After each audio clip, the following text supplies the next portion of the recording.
English నేర్చుకోవడం అనర్గళంగా మాట్లాడడం మీ కల వెంటనే కాల్ చేసి క్లాసెస్కి రిజిస్టర్ అవ్వండి.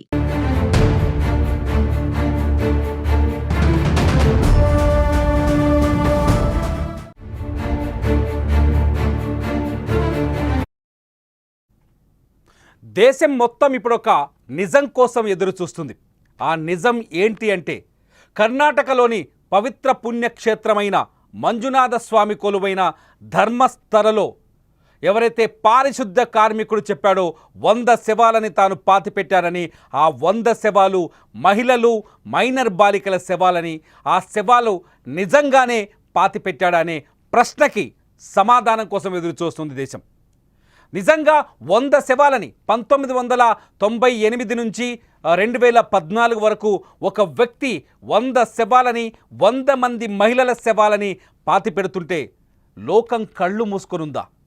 నిజంగా ఒక్క శవం 2 శవాలనే దాచి ఉంచలేని స్థితిలో ఉన్న ఈ రోజుల్లో టెక్నాలజీ ఈ స్థాయిలో అభివృద్ధి చెందిన ఈ రోజుల్లో ఒక వ్యక్తి 100 శవాలని గుట్టు చప్పుడు కాకుండా నది ఒడ్డున, నేత్రావతి నది ఒడ్డున పాతి పెట్టాడంటే నమ్మగలమా?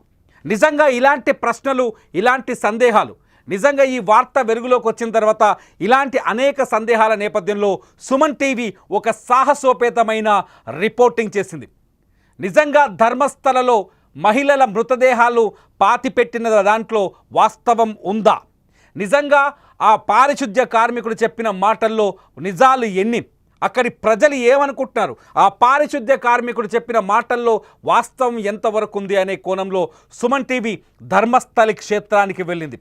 ధర్మస్థలి క్షేత్రానికి వెళ్ళి అక్కడి ప్రజలతో మాట్లాడింది, అక్కడి గ్రౌండ్ రిపోర్ట్ని తెలుసుకుంది. అక్కడి ప్రజలు చెప్పిన మాటలు మీరు స్క్రీన్లో టెక్స్ట్ రూపంలో చూస్తున్నారు. అక్కడి ప్రజలు ధర్మస్థలిలో ఇటువంటి సంఘటనలు ఏమీ జరగలేదని చెప్తున్నారు. ఎందుకంటే ధర్మస్థలిలో ఆ మాజీ ఉద్యోగి, అతను పారిశుద్ధ్య కార్మికుడే కాదు, అతను టెంపుల్లో మాజీ ఉద్యోగి, టెంపుల్లోనే పారిశుద్ధ్య కార్మికుడుగా విజిల్ బ్లోయర్గా పనిచేశాడు. ఆ మాజీ ఉద్యోగి తాను ఒక కథ చెప్పాడు. ఆ కథ మొత్తం దేశవ్యాప్తంగా సంచలనం సృష్టించింది. ప్రస్తుతం అతను పోలీసుల రక్షణలో ఉన్నాడు. కోర్టు ముందు అతను తన చెప్పిన కథకు సంబంధించిన కొన్ని ఆధారాల్ని కూడా సమర్పించినట్టుగా పోలీసులు చెప్తున్నారు. ఈ అంశం పైన పోలీసులు విచారణ మొదలుపెట్టి ఏకంగా కర్ణాటక ప్రభుత్వం ప్రత్యేకమైన సిట్ని కూడా ప్రణబ్ మహంతి, అడిషనల్ డీజీపీ ప్రణబ్ మహంతి నేతృత్వంలో ఒక ప్రత్యేక సిట్ను కూడా ఏర్పాటు చేసింది. కానీ నిజమేంటి? నిజంగా 100 శవాల్ని పాతిపెట్టారా? ఒకసారి అతను ఏం చెప్పాడో ఆ కథలోకి వెళ్చుదాం. ఆ కథలోకి వెళ్ళిన ప్రాంతాలను చూపిస్తాం. ముందుగా మా స్క్రీన్లో మీరు చూడొచ్చు, ఏదైతే నేత్రావతి నది ఉందో ఆ నది పరివాహక ప్రాంతాన్ని ఒకసారి మా ఆన్లైన్ చెప్తున్నాను చూడండి. ఇదే నేత్రావతి నది. ధర్మస్థల క్షేత్రాన్ని చూసిన భక్తులందరికీ ఈ నది చాలా బాగా తెలుసు. ధర్మస్థల పరివాహక ప్రాంతాల్లో ప్రవహించే ఈ నేత్రావతి నది నిజంగా ఇక్కడ పుణ్యస్నానాలు ఆచరిస్తారు అక్కడికి వెళ్ళిన ప్రజలు. ఇప్పుడు కూడా నీరు ఫుల్గా ఉంది. ఇవాళ ఉదయం 9:30 మా సుమన్ టీవీ కెమెరా రికార్డు చేసిన వీడియో ఇది. ఈరోజు ఉదయమే 9:30 మేము మా సుమన్ టీవీ ప్రతినిధి బాలాజీ అండ్ టీం, మా చిక్బల్లాపూర్ టీం అక్కడికి వెళ్ళింది ధర్మస్థలకి. ధర్మస్థలలో ఈ విజువల్స్ని రికార్డ్ చేసింది. ఈ నేత్రావతి నది ఒడ్డునే ఎవరైతే ఆ పారిశుద్ధ్య కార్మికుడు చెప్తున్నాడో, ఈ నేత్రావతి నది ఒడ్డునే నేను మహిళల శవాల్ని పూడ్చిపెట్టాను, మరికొందరి శవాల్ని కాల్చివేశానని చెప్తున్నాడు. తన చేతులతోనే 100కు పైగా మహిళల శవాల్ని పూడ్చానని చెప్తున్నాడు. అంతేకాదు ఆ శవాలని ఎందుకు నేత్రావతి నది ఒడ్డున పూడ్చాల్సి వచ్చింది అంటే, ఎవరైతే హత్యకు గురైరో ఆ మహిళల దేహాలు అక్కడికి వచ్చినప్పుడు నదీ పరివాహక ప్రాంతాల్లో పూడ్చిపెడితే అవి తొందరగా కుళ్ళిపోతాయి కాబట్టి ఆ ఆలోచనతోనే ఈ నేత్రావతి నది ఒడ్డునే నేను పూడ్చిపెట్టానని చాలా స్పష్టంగా కోర్టు ముందు ఒప్పుకున్నాడు. జూన్ 3వ తేదీన ధర్మస్థల పోలీసుల దగ్గరకు వచ్చి ఇదే విషయాన్ని తను ఒక లేఖ ద్వారా, ఒక ఫిర్యాదు ద్వారా రాసి పోలీసులకు ఇచ్చాడు. ఇక్కడ అతిపెద్ద ప్రశ్న ఏంటంటే, సిట్ నిజాలు తెలుస్తుందా లేదా పక్కన పెడితే ఈ వ్యక్తి చెప్పిన మాటల్లో వాస్తవం ఎంతుంది? ఈ వ్యక్తి ఎవరు? అతని మానసిక స్థితి ఏంటి? 2014లో ఆయన చెప్పిన మాటల ప్రకారం 1995 నుంచి 2014 వరకు తను ఈ 100కు పైగా శవాల్ని పాతిపెట్టానని చెప్తున్నాడు. తను చూసిన ప్రతి శవం పైన దాడి చేసిన, అట్లాగే లైంగిక దాడి చేసిన ఆనవాళ్ళు చూశానని చెప్పాడు.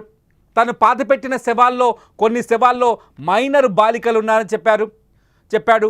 ఒక బాలికనైతే ఏకంగా స్కూల్ యూనిఫామ్లో తీసుకొచ్చారు. ఆమెకి ఇన్నర్ వేర్ కూడా లేదు. ఆ స్కూల్ యూనిఫామ్ తోటే ఆ బాలికను పూర్తి చేశాను ఒక పెట్రోల్ బంక్ సమీపంలో అని చెప్పాడు. అంతేకాదు మరో మహిళ పైన యాసిడ్ పోసి తీసుకొచ్చారు, న్యూస్ పేపర్లో చుట్టి తీసుకొచ్చి ఆ మహిళ ఆ డెడ్ బాడీని అప్పగించి ఆ డెడ్ బాడీని డీజిల్ వేసి తగలబెట్టమని నన్ను ఆదేశించారని బెదిరించాడని చెప్పాడు. అలా చాలామంది మహిళల ఒంటిపైన గాయాలు చూశానన్నాడు. చాలామంది మహిళల డెడ్ బాడీలు వితౌట్ క్లాత్స్, అంటే బట్టలు లేకుండా నగ్నమైన శవాలను తీసుకొచ్చి నాకు ఇచ్చారని చెప్పారు. ఈయన చెప్పిన మాటలు, ఈ పారిశుద్ధ్య కార్మికుడు చెప్పిన మాటలపైన సోషల్ మీడియాలో రకరకాల చర్చలు జరుగుతున్నాయి. కొందరైతే క్షుద్ర పూజలు చేశారు, వాళ్ళని చంపేసని చెప్తున్నారు. మరికొందరైతే చేతబడి చేశారని చెప్తున్నారు. పెద్ద పెద్ద ఇన్వెస్టిగేషన్ ఆఫీసర్లుగా ఈ మాట చెప్తున్నారు. కొందరు క్షుద్ర పూజలు చేశారని అనుమానిస్తున్నారు. ఎందుకంటే ఒక ధర్మస్థలి లాంటి ఒక అద్భుతమైన ప్రాంతం, మహాశివుడు ఏకంగా కొలువైన ప్రాంతం, మంజునాథ స్వామి కొలువైన ప్రాంతంలో ఇటువంటివి కొందరు దుర్మార్గులు చేసే అవకాశం ఉందని కూడా అంచనాలు వేస్తున్నారు. అంతేకాదు 2003లో అనన్య అనే ఒక డాక్టర్ ఎంబీబీఎస్ చదివిందామే తన స్నేహితులతో కలిసి ధర్మస్థలి ఏరియాకు వచ్చింది. ఆ ఏరియాకు వచ్చిన తర్వాత ఆమె మిస్ అయిందని ఆమె తల్లి సుజాత భట్ అప్పట్లో ధర్మస్థలి పోలీసులకు ఫిర్యాదు చేసింది. పోలీసులు పట్టించుకోలేదని అప్పట్లో ఆమె ఆరోపించిన ఆమె ఆ తర్వాత చాలా రోజులు కనిపించకుండా పోయింది. ఈ సుజాత భట్ ఎవరో కాదు, సిబిఐలో గతంలో పనిచేసిన మహిళ. అయితే సుజాత భట్ ఎప్పుడైతే ఈ పారిశుద్ధ్య కార్మికుడు బయటకు వచ్చి నేనే 100 శవాల్ని పాతిపెట్టాను, ధర్మస్థలిలో అనేక మంది మహిళలు దారుణ హత్యకు గురయ్యారు, అఘాయిత్యాలకు గురయ్యారు, కొందరు ప్రభావవంతులైన వ్యక్తులు ఈ హత్యలు చేశారు, నా చేత శవాల్ని భూమిలో నేత్రావతి నది ఒడ్డున పాతించేలా చేశారు అని చెప్పడంతో ఒక్కసారిగా అవాక్కైన అనన్య భట్ తల్లి సునీత భట్ నిన్న ధర్మస్థలి పోలీస్ స్టేషన్కి వచ్చి మళ్ళీ రెండోసారి ఫిర్యాదు చేసింది. అట్ ది సేమ్ టైం సౌజన్య అనే మరో యువతి హత్య అక్టోబర్ 9, 2012లో జరిగింది. అయితే ధర్మస్థలి హత్యల్లో భాగంగానే ఆ యువతిని కూడా చంపారని ఒక చర్చ జరిగింది. నిజానికి ఇంకా అన్సాల్వ్డ్ కేసుగానే మిగిలింది సౌజన్య మర్డర్. ఇవన్నీ పక్కన పెడితే నిజంగా ధర్మస్థలిలో ఒక దైవ సన్నిధి ఉన్న చోట భక్తులు ఎక్కడైతే అత్యంత విశ్వాసంతో అక్కడికి వెళ్తారో, ఎక్కడైతే ఆ దేవుడు సంరక్షణలో ఉంటానని ధైర్యంగా ఫీల్ అవుతారో, ఎక్కడైతే ఆ భగవంతుడు తమని చాలా ధైర్యంగా రక్షిస్తాడని వెళ్తారో, అటువంటి ప్రాంతంలో మహిళలకు ఇంతటి దుర్మార్గమైన దాడులు జరిగున్నాయా? అటువంటి ప్రాంతంలో మహిళల్ని ఇంత చిత్రహింసలు చేసి చంపేశారా? శివుణ్ణి అర్ధనారీశ్వరుడితో పోలుస్తారు. శివుడు అంటేనే, శివుడి అవతారం అంటేనే సగం పురుషుడు సగం మహిళ అని కొలుస్తారు. ఆ మహిళకి అంత ప్రాధాన్యత ఉన్న పుణ్యక్షేత్రంలో మహిళల పట్ల ఇంత దుర్మార్గమైన దాడి జరిగిందా? ఇన్ని దాడులు చేసిన వ్యక్తులు ఇంత ధైర్యంగా సమాజంలో తిరుగుతున్నారా? 2014లో తన బంధువుల అమ్మాయికి కూడా అటువంటి దాడి జరగడంతోనే పారిపోయానని చెప్తున్న పారిశుద్ధ్య కార్మికుడు ఆ 10 ఏళ్ళు ఎక్కడ తిరిగాడు, ఎక్కడ దాక్కున్నాడు, ఆ 10 ఏళ్ళ తన మానసిక పరిస్థితి ఏంటి? 2024లో తిరిగి వచ్చిన తర్వాత అతను ఆ కుటుంబ సభ్యులతో కలిసి ఉన్నాడా? వాళ్ళ మానసిక పరిస్థితులు ఏంటి? ఇవన్నీ అనేక ప్రశ్నలు ఉన్నాయి. ఈ ప్రశ్నలన్నింటి నేపథ్యంలో సుమన్ టీవీ ఒక సాహసోపేతమైన నిర్ణయం తీసుకుంది. ధర్మస్థలికి వెళ్ళి గ్రౌండ్ రిపోర్ట్ని ఎంక్వైరీ చేయాలనుకుంది. అక్కడి ప్రజల మాటలేంటి, అక్కడి ప్రజల ఒపీనియన్ ఏంటి, ఈ 100 శవాల కథ వెనుకున్న వాస్తవాలేంటి అని తెలుసుకునే ప్రయత్నం చేసింది. ఒక్కసారి సుమన్ టీవీ ఎక్స్క్లూజివ్గా రికార్డు చేసిన ఆ ధర్మస్థలి ప్రజల మాటల్ని మీరే వినండి. కన్నడ భాషలో ఉన్న మాటల్ని మీరు వినండి, తెలుగులో నేను మీకు ఎక్స్ప్లెయిన్ చేస్తా. यूट्यूबर का ಅಲ್ಲ ಟ್ಯೂಬ್ ಏನೋ ಅದು ಪಕ್ಕ ನಮ್ಗೆ ಹೇಳಕ್ಕೆ ಬರಲ್ಲ ಅಂತ ಸಣ್ಣ ಟ್ಯೂಬ್ ಅನ್ನೆಲ್ಲ ಹಿಡ್ಕೊಂಡು ಏನೇನೋ ಕಥೆಗಳನ್ನು ಕಟ್ಟಿ ಅದಕ್ಕೆ ಬೇಕಾದ ಮಸಾಲೆಗಳನ್ನು ಸೇರಿಸಿ ಅದು ಇದು ಏನೇನು ಅದನ್ನು ಏನೇನು ಅಂತ ಹೇಳಿದ್ರೆ ಇದು ಪುತ್ತಲನ್ನು ಸುಕ್ರುಂಡೆ ಮಾಡಿ ಅದನ್ನು ಏನೇನೆಲ್ಲ ಮಾಡಿ ಕಥೆಗಳನ್ನು ಕಟ್ಟುವಂತ ಚಾನೆಲ್ಗಳು ಏನೆಲ್ಲ ಇದೆ ಅದನ್ನ ನೋಡೋದು ನಮಗೆ ನನಗೆ ಆಶ್ಚರ್ಯ ಆಗ್ತದೆ. ಈಗ ಇಲ್ಲಿ ಮಾಡಿ ಹತ್ತಿರದ ಮಲಯಾಳಿ ಚಾನೆಲ್ಗಳಿಗೆ ಅದು ಏನೇನೋ ರವಾನೆ ಮಾಡ್ತಿದ್ದಾರೆ, ಯಾವ್ಯಾವುದೋ ಕಾಡನ್ನು ತೋರಿಸುತ್ತಿದ್ದಾರೆ ಮಲಯಾಳಿ ಚಾನೆಲ್ಗಳಿಗೆ. ಆ ಮಲಯಾಳಿ ಚಾನೆಲ್ಗಳಲ್ಲಿ ಅಲ್ಲಿ ಭಕ್ತರಲ್ಲಿ ಎಷ್ಟು ಇದೆ. Social media has a power in Indian constitution. We have separate separate page for that. So we have to educate the people in the serious and real manner.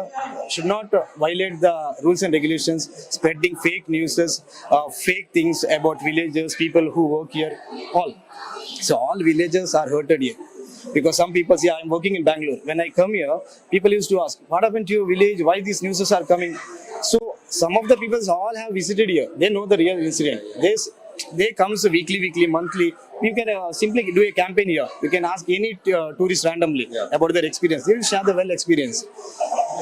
But people are not believing in the judiciary system also. See, I think 3-4 days back, SIT has been, they are a separate committee. Yeah, let's believe in the law. Let it happen. Let's give time for them. Before that, before the law says anything else, we should not spread the fake news and everything. Yeah, I respect to say that things. Some YouTubers also are deciding the issue. Dharmasthala Yes. They are deciding themselves. Yeah. They are the court, they are the judge, everyone. Yeah, then they can prove it, right? Yeah. They can prove it. See, court needs the proof, the live proof, the witness. Yeah, let them produce that one. And we are all happy. We are all happy that SIT has been created. Yeah, let the law decides what happens. Then ಕಡಿಮೆ ಅಂದ್ರೆ ಇವತ್ತಿನ ಜನಸಂಖ್ಯೆ ಲೆಕ್ಕಾಗಿ ಒಂದು 25,000-50,000 ಜನ ಇದ್ದಾರೆ. ಇಷ್ಟು ಜನ ಬರುವಾಗ ಯಾವುದೇ ರೀತಿಯ ಒಂದು ಸಣ್ಣ ಸೂಜಿಯಷ್ಟು ಕೂಡ ಒಬ್ಬ ಮನುಷ್ಯನಿಗೆ ತೊಂದರೆ ಇಲ್ಲ. ಇಲ್ಲಿ ಇರುವವರನ್ನು ನೋಡಿದ್ರು ಕೂಡ ನೋಡಿ, ಹುಡುಗಿಯರ ಬಗ್ಗೆ ಇನ್ನೊಂದು ಮತ್ತೊಂದು ಏನೇನೋ ಪ್ರಚಾರ ಮಾಡ್ತಾರೆ. ಇಲ್ಲೆಲ್ಲ ಮಲಗಿದ್ದಾರೆ ಇವರು, ರಾತ್ರಿನೂ ಮಲಗಿರ್ತಾರೆ, ಬೆಳಿಗ್ಗೆನೂ ಮಲಗಿರ್ತಾರೆ. ಈ ಮಾಹಿತಿ ಕಚೇರಿ ಅಂತಿದೆ, 10 ರೂಪಾಯಿ ಕೊಟ್ರೆ ಡೆಪಾಸಿಟ್ ಅಂತೇಳಿ ಒಂದು ಚಾಪೆ ಕೊಡ್ತಾರೆ. ಆ ಚಾಪೆ ತಗೊಂಡು ಸ್ವತಂತ್ರವಾಗಿ ಎಲ್ಲಿ ಜಾಗ ಇದೆಯೋ ಅಲ್ಲಿ ಮಲಗಬಹುದು. ಅವರನ್ನು ಯಾರು ಏನು ಮಾಡುವಂಗಿಲ್ಲ, ಯಾರು ಏನು ಮಾತಾಡಿಸುವುದಿಲ್ಲ, ನೀವು ಯಾರು ಏನು ಎಂಥದ್ದು ಕೇಳುವುದಿಲ್ಲ. ಅವರು ಅವರವರ ಕೆಲಸ ಮಾಡಿಕೊಂಡು ನೇತ್ರಾವತಿಯಲ್ಲಿ ಸ್ನಾನ ಮಾಡಿ ದೇವರ ದರ್ಶನ ಮಾಡಿ ಪ್ರಸಾದ ತಗೊಂಡು ಊಟ ಮಾಡಿಕೊಂಡು ಭಕ್ತಿಯಿಂದ ಹೋಗ್ತಾರೆ. ಷಡ್ಯಂತ್ರ ಮಾಡಿ ಅಪಪ್ರಚಾರವನ್ನ ಮಾಡಿ ಕ್ಷೇತ್ರದ ಹೆಸರನ್ನ ಹಾಳು ಮಾಡಬೇಕು ಅನ್ನುವ ಒಂದೇ ಉದ್ದೇಶದಿಂದ ಈ ರೀತಿ ಮಾಡ್ತಾ ಇದ್ದಾರೆ ಅವರು. ಧರ್ಮಸ್ಥಳದ ದೇವಸ್ಥಾನದ ಬಗ್ಗೆ ಮತ್ತು ಆಡಳಿತದ ಬಗ್ಗೆ ಮತ್ತು ಇಲ್ಲಿನ ವಿಚಾರಗಳ ಬಗ್ಗೆ ಅನೇಕ ಜನ ಹೊರಗಡೆ ಏನೋ ಒಂದಷ್ಟು ರೂಮರ್ ಹಬ್ಬಿಸ್ತಾ ಇದ್ದಾರೆ, ಪ್ರೊಪಗಾಂಡನ್ ಕ್ರಿಯೇಟ್ ಮಾಡ್ತಾ ಇದ್ದಾರೆ.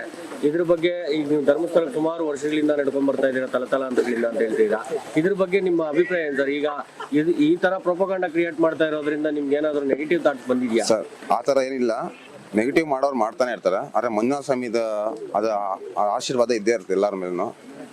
ಯಾರು ಏನು ಮಾಡಿರ್ತಾರೋ ಅವ್ರಿಗೆ ಮಂಜುನಾಥ ಸ್ವಾಮಿ ಏನು ಮಾಡಬೇಕು ಮಾಡ್ತಾರೆ. ಅದು ಇಲ್ಲಿನ ಆಡಳಿತದ ಬಗ್ಗೆ ನಿಮ್ಗೆ ತೃಪ್ತಿ ಇದೆಯಾ? ತೃಪ್ತಿ ಇದೆ ಸರ್. ಎಲ್ಲರೂ ಒಂದಾಗಿ ಇಲ್ಲಿನ ಸಮಸ್ಯೆ ನಿಮಗೆ ಅವ್ರು ಹೇಳೋ ತರ ನಿಮ್ಗೆ ಏನಾದ್ರು ಇಲ್ಲಿ ಸಮಸ್ಯೆ ಕಂಡು ಬಂದಿದೆಯಾ? ಇಲ್ಲಿ ನಮ್ಗೆ ಯಾವುದೇ ರೀತಿಯಲ್ಲಿ ಯಾವ್ದು ಸಮಸ್ಯೆ ಕಂಡು ಬಂದಿಲ್ಲ ಸರ್. ಅದನ್ನ ಖಂಡಿತವಾಗಿ ಹೇಳ್ತೀರಾ? ಖಂಡಿತವಾಗಿ ಹೇಳ್ತೀವಿ. ಮತ್ತೆ ಇಲ್ಲಿ ಇವರು ಈ ತರ ಕ್ರಿಯೇಟ್ ಮಾಡ್ತಾರಲ್ಲ ಸರ್, ಈಗ ಇಲ್ಲಿ ಬಂದ್ರೆ ಆ ತರ ತೊಂದರೆ ಆಗ್ಬಿಡುತ್ತೆ, ಈ ತರ ತೊಂದರೆ ಆಗ್ಬಿಡುತ್ತೆ, 100 ಜನ ಕಾಣೆ ಆಗ್ಬಿಟ್ಟಿದ್ದಾರೆ, ಈ ತರದ್ದೆಲ್ಲ ರೂಮರ್. ಅದು ಯಾರು ಕಂಡಿಲ್ಲ ಸರ್. ನಾವು ಕಂಡಿದ್ರೆ ಅದ್ರ ಬಗ್ಗೆ ಹೇಳಬೇಕು. ನಿಮ್ಗಂತೂ ಇಷ್ಟು ವರ್ಷದಿಂದ ಯಾವತ್ತು ಏನು ತೊಂದರೆ ನಮ್ಗೇನು ಆ ಥರ ಯಾವುದೇ ರೀತಿಯಲ್ಲೇನು.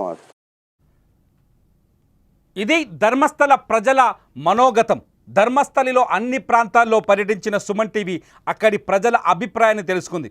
ముఖ్యంగా సుమన్ టీవీ కానీ ఇతర మీడియా సంస్థలు కానీ ఆ ఏరియాకు వెళ్తే ఈ అంశం పైన, ఈ 100 శవాల కథలపైన మాట్లాడడానికి అక్కడి ప్రజలు ముందుగా ఇష్టపడట్లేదు.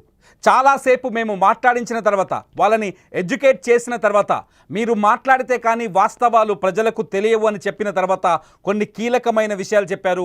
కన్నడ లాంగ్వేజ్ వచ్చిన వాళ్ళంతా ఈ బయటలో ఉన్న వాస్తవాల్ని ఇప్పటికే అర్థం చేసుకుని ఉంటారు. నేను తెలుగులో వీళ్ళ మాటల్ని ఎక్స్ప్లెయిన్ చేసే ప్రయత్నం చేశాను.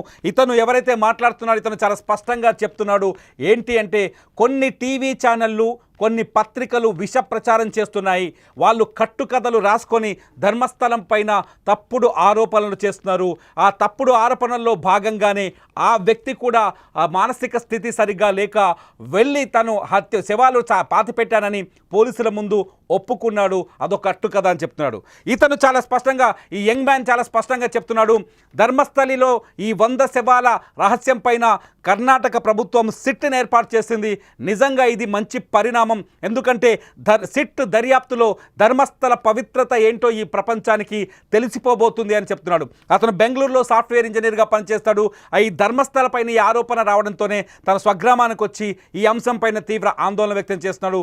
సిట్కి అవకాశం ఇవ్వండి, వాస్తవాలు తేలే వరకు ఆగండి అని చాలా స్పష్టంగా చెప్తున్నాడు ఈ వ్యక్తి. ఈ సాఫ్ట్వేర్ ఇంజనీర్ బెంగళూరు నుంచి వచ్చి ఇదే అంశం పైన అక్కడ ధర్మస్థల పైన వస్తున్న ఈ ఆరోపణల్ని, ధర్మస్థల క్షేత్రంలో వస్తున్న ఈ ఆరోపణలపైన ఆందోళన వ్యక్తం చేస్తాడు. ఇక ఈ వైట్ హెయిర్ ఉన్న వ్యక్తి చెప్పిన మాటలు వింటే, ధర్మస్థలం పైన కొందరు కుట్రపూరితంగా ఈ తప్పుడు ఆరోపణలు చేస్తున్నారు. ధర్మస్థల పైన కొందరు కావాలని ఈ తప్పుడు ఆరోపణలు చేసి ఈ పుణ్యక్షేత్రం యొక్క పవిత్రతను, ఈ పుణ్యక్షేత్రం యొక్క ప్రాశస్త్యాన్ని తగ్గించే కుట్ర చేస్తున్నారు. అందులో భాగంగానే కొందరు వ్యక్తులు కావాలనే ఉద్దేశపూర్వకంగా ధర్మస్థల ఆలయ పరిసర ప్రాంతాలపైన, ధర్మస్థల గ్రామం పైన ఈ నిందలు వేస్తున్నారని చాలా స్పష్టంగా చెప్తున్నాడు. మంజునాథ స్వామి ఉన్నాడు, ఖచ్చితంగా ఈ నిజాలన్నీ బయటకు వస్తాయని చెప్తున్నారు. అంతేకాదు ఇక్కడికి వచ్చే ప్రజలు చాలా స్వేచ్ఛగా, ప్రశాంతంగా ఇక్కడ నిద్రపోతున్నారు. రాత్రి పగలు అన్న తేడా లేదు. ప్రతి ఒక్కరూ చాలా సంతోషంగా, హాయిగా ఉంటున్నారు. అనేక ప్రాంతాల నుంచి, ఉత్తర భారతదేశం నుంచి, దక్షిణ భారతదేశం నుంచి, తెలుగు రాష్ట్రాల నుంచి, అనేక ప్రాంతాల నుంచి ఇక్కడికి భక్తులు వస్తారు. ఈ ఆలయ పరిసర ప్రాంతాల్లోనే నిద్రపోతారు. ఈ ఆలయ పరిసర ప్రాంతాల్లోనే రాత్రి పగలు చాలా స్వేచ్ఛగా నిద్రపోతారు. రోడ్డు పక్కనే పడుకుంటారు. అయినా ఏ మహిళ కానీ, ఏ భక్తుడు కానీ ఇంతవరకు తమ పైన అఘాయిత్యమో దాడో జరిగినట్టుగా ఒక్క ఫిర్యాదు కూడా లేదు అని ఈ వైట్ హెయిర్ మనిషి చెప్తున్నాడు. ఇకపోతే ఈ కుర్రాన్ని అడిగే ప్రయత్నం చేసినప్పుడు అతని కళలో చాలా స్పష్టంగా చెప్తున్నాడు, మంజునాథ స్వామి నిజాల్ని చూస్తున్నాడు. మంజునాథ స్వామి చాలా పవర్ఫుల్. మంజునాథ స్వామి ముందు అబద్ధాలు ఆడేవాళ్ళు ఎవరు నిలబడరు. మంజునాథ స్వామికి అన్నీ తెలుసు, వాస్తవాలు వెలుగులోకి వస్తాయని ఇతను చెప్తాడు. చాలా స్పష్టంగా వీళ్ళ మాటలన్నీ విన్న తర్వాత ఒక విషయం అర్థమవుతుంది. కోర్టులో ఎవరైతే వ్యక్తి కోర్టులో కొన్ని వాంగ్మూలాలు, అట్లాగే కోర్టుకు కొన్ని సాక్ష్యాలు ఇచ్చారో ఆ వ్యక్తి మతి స్థిమితం సరిగ్గా లేదు అని అక్కడున్న ఓవరాల్ ప్రజలు మాకు గ్రౌండ్ రిపోర్ట్లో కొంత సమాచారం అందిస్తున్నారు. నిజంగా ఇప్పుడు జరగాల్సిన పరిస్థితి అంతే. గవర్నమెంట్ కూడా ఇప్పటికే సిట్ కూడా ఒక కీలకమైన నిర్ణయం తీసుకుంది. ఏంటి అంటే, ధర్మస్థలలో తాను 100 శవాల్ని పాతిపెట్టానని చెప్తున్న ఆ పారిశుద్ధ్య కార్మికుడికి ముందు సైంటిఫిక్ విచారణ జరిపించాలి అని భావిస్తుంది. అంతేకాదు అతను పాతిపెట్టిన 100 శవాలకు సంబంధించిన స్కెలిటన్స్ను కూడా చూపించగలడా అనే ప్రశ్నకి సమాధానం వెతకాలని భావిస్తుంది.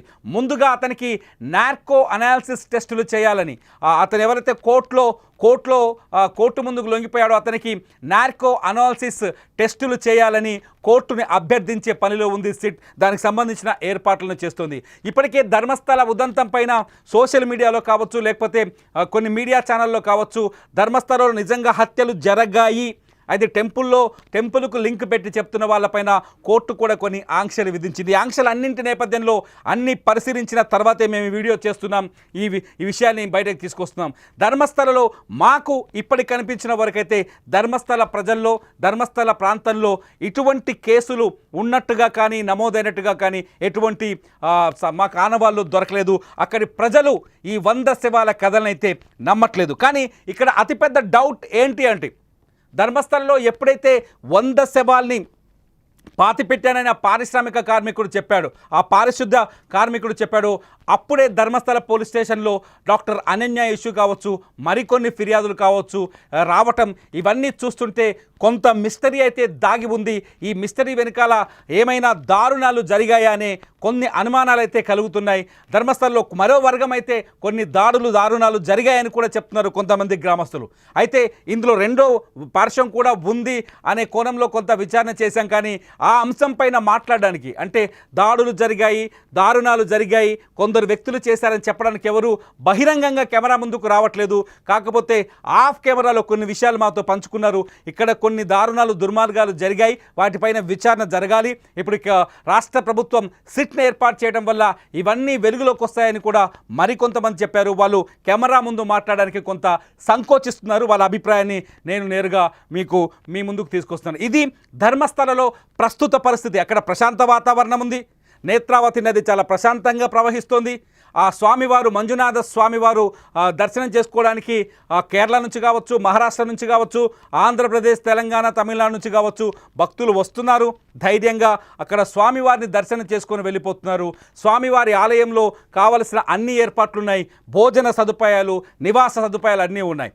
ధర్మస్థల ప్రాశస్త్యం పైన కొంత ఈ 100 శవాల కథ ప్రభావం చూపించే అవకాశం ఉందనే చర్చ జరుగుతున్న నేపథ్యంలో ఈ కేసుకి, ఈ మొత్తం వ్యవహారానికి సిట్ ఎటువంటి ముగింపు పలుకుతుందో చూడాలి.